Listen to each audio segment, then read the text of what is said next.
জানিয়ে দিব সর্বশেষ আপডেট বাংলা সংবাদ। শুরুতেই শিরোনাম। হাসপাতালে চিকিৎসা নিতে গিয়ে ধরা খেল দেশপলাতক সাবেক প্রধানমন্ত্রী শেখ হাসিনা। রিমান্ডে সাবেক নৌমন্ত্রী শাহজাহান খানের ভয়ঙ্কর অপকর্মের তথ্য ফাঁস।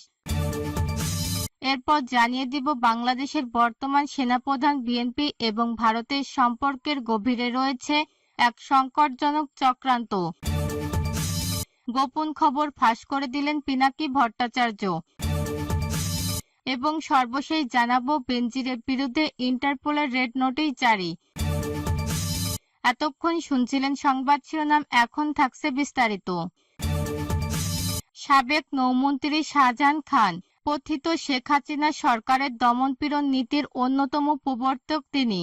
হাজার হাজার কোটি টাকার দুর্নীতি আর চাঁদাবাজির জন্য বিশেষভাবে পরিচিত ছিলেন। বিনা ভোটে নির্বাচনে এমপি হওয়া শাহজাহান খানের রাজনীতি শুরুটা হয়েছিল আওয়ামী লীগের হাত ধরেই। মাঝে জাসদ হয়ে আবার ফিরেন আওয়ামী লীগে, হয়েছেন বড় নেতা ও মন্ত্রী। সড়কের দাপট শুরু হয়েছিল পরিবহন শ্রমিক ইউনিয়ন দিয়ে, সেখান থেকে সড়ক পরিবহন শ্রমিক ফেডারেশনের শীর্ষ নেতা হয়ে এ খাতের সম্রাট হয়ে ওঠেন। ক্ষমতা ও দাপটে অঢেল সম্পদ কামিয়েছেন শাহজাহান খান।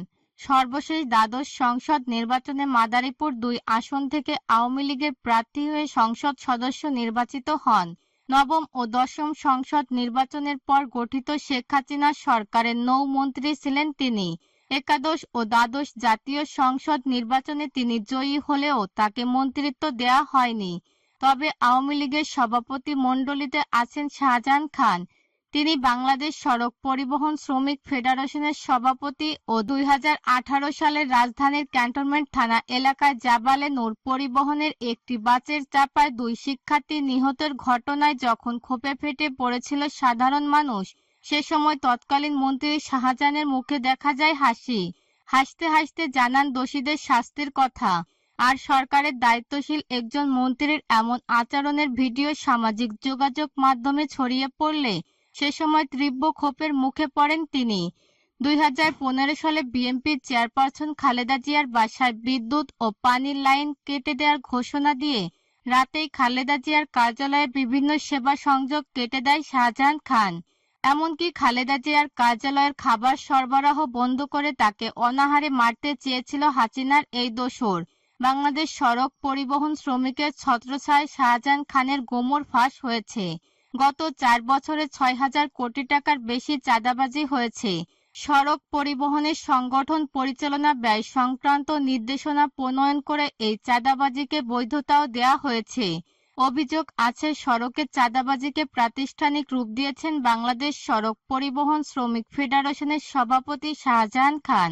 ফেডারেশনের অন্তর্ভুক্ত 249 শ্রমিক ইউনিয়নের মাধ্যমে চাঁদা তোলা হয়েছে। এর একটি বড় অংশ নিয়মিত গেছে শাহজাহান খানের পকেটে। ফেডারেশনের শীর্ষ নেতা হওয়ার সুবাদে পরিবহন মালিক সমিতির অন্য প্রভাবশালী নেতাকে সঙ্গে নিয়ে সড়ক থেকে কোটি কোটি টাকা চাঁদাবাজি করেছেন। তার ছিল মাস্তান বাহিনী। বিভিন্ন টার্মিনাল উপজেলা পর্যায়ে চাঁদা তুলে 5 ভাগের 1 ভাগ বাংলাদেশ সড়ক পরিবহন শ্রমিক ফেডারেশনের নামে গেছে। এই ফেডারেশনের সবকিছু চলেছে শাহজাহান খানের ইশারায়। 2009 থেকে 2020 সাল পর্যন্ত পরিবহন সেক্টরে 12,000 কোটি টাকা চাঁদাবাজি করেছে শাহজাহান খানের লোকজন। এ বাহিনীর কাছে বছরের পর বছর জিম্মি পারবেন মালিকরা। বিগত সময়ে বিএনপির নির্দলীয় তত্ত্বাবধানে সরকারের দাবি সহ অন্যান্য দাবিতে বৃহৎ পরিসরে আন্দোলনের ডাক দিলেই বন্ধ হয়ে গেছে সড়কে যান চলাচল। এই নৈপথ্যে ছিলেন শাহজাহান খান।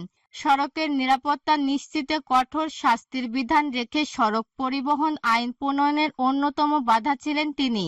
এদিকে নির্বাচনী হলফনামায় দেয়া তথ্য অনুযায়ী 2008 সালে শাহজাহান খানের বার্ষিক আয় ছিল 6,85,000 টাকা, যার 2024 সালে হয়েছে 2,21,00,000 টাকা। এ সময় তার আয় বেড়েছে প্রায় 32 গুণ। খোঁজ নিয়ে জানা যায় শাহজাহানের ব্যবসা প্রতিষ্ঠান সার্বিক কনস্ট্রাকশন, সার্বিক শপিং লাইন, চট্টগ্রাম সার্বিক ফুড ভিলেজ সবকিছুই তার পরিবারের সদস্যদের নামে। বিশেষ করে ঢাকা মাদারীপুর রোডের সাথে সার্বিক পরিবহন কোম্পানিতে একক আধিপত্য তার। এ পরিবহনের ব্যানারে 200টির বেশি গাড়ি চলাচল করত। এ পরিবহনের ব্যবস্থাপনা পরিচালক করেছিলেন তার ছেলেকে। অনুসন্ধানে জানা গেছে ঢাকার শাহজাহান খানের বেশ কয়েকটি বহুতল বাড়ি, বিলাসবহুল অ্যাপার্টমেন্ট, ঢাকার বাইরে মাদারীপুরের শত শত বিঘা জমি, এমনকি টাকা পাচার করে বিদেশের মাটিতেও গড়েছেন বাড়ি ও ব্যবসা প্রতিষ্ঠান। শাহজাহান খানের স্ত্রী সৈয়দা রোকেয়া বেগম একসময় একটি কলেজের প্রভাষক ছিলেন। তার বড় ছেলে আসিফ খান আওয়ামী লীগ যুবলীগের কেন্দ্রীয় কমিটির সদস্য এবং সর্বশেষ মাদারীপুরের সদর উপজেলা চেয়ারম্যান ছিলেন। ছোট ছেলে মাদানী খান শাম একসময় মেয়ে ঐশী খানকে বিয়ে দিয়েছেন টাঙ্গাইল ২ আসনের আওয়ামী লীগ দলীয় সংসদ সদস্য এমবি তানভীর রহমানের সঙ্গে। ঐশীকেও মালিকানা দেয়া হয়। শাহজাহান খানের পরিবহন সাম্রাজ্য শুরুতে চালাতেন তার চাচাতো ভাই পাবলেরুর রহমান শফিক। এক সময় তার সঙ্গে দ্বন্দ্বের পর ছোট ভাই ওবায়দুর রহমান খানকে কালুকে উপজেলা পরিষদের চেয়ারম্যান বানান এবং তার মাধ্যমে মাদারীপুর নিয়ন্ত্রণ করেন। সর্বশেষ তার নিজ বড় ছেলে আসিফ খানকে মাদারীপুরের সদর উপজেলা পরিষদের চেয়ারম্যান বানান। এ নিয়ে স্থানীয় আওয়ামী লীগের ছিল ব্যাপক ক্ষোভ। একাধিক সূত্রে জানা গেছে শাহজাহান খানের স্ত্রী সৈয়দা রোকেয়া বেগমের মাধ্যমে তার অবৈধ অর্থের লেনদেন হতো। এছাড়া তার আরেক ভাই হাফিজুর রহমান খানও অনেক কিছু নিয়ন্ত্রণ করতেন। শাহজাহান খান ২০১৩ সালে গড়ে তোলেন মুক্তিযুদ্ধের চেতনা বাস্তবায়ন মঞ্চ। ২০১৯ সালে মুক্তিযুদ্ধ বিষয়ক সংসদীয় স্থায়ী কমিটির সভাপতি হন। এ সময় তার বিরুদ্ধে অমুক্তিযোদ্ধাদের টাকার বিনিময়ে সনদ পাইয়ে দেওয়ার অভিযোগ ওঠে।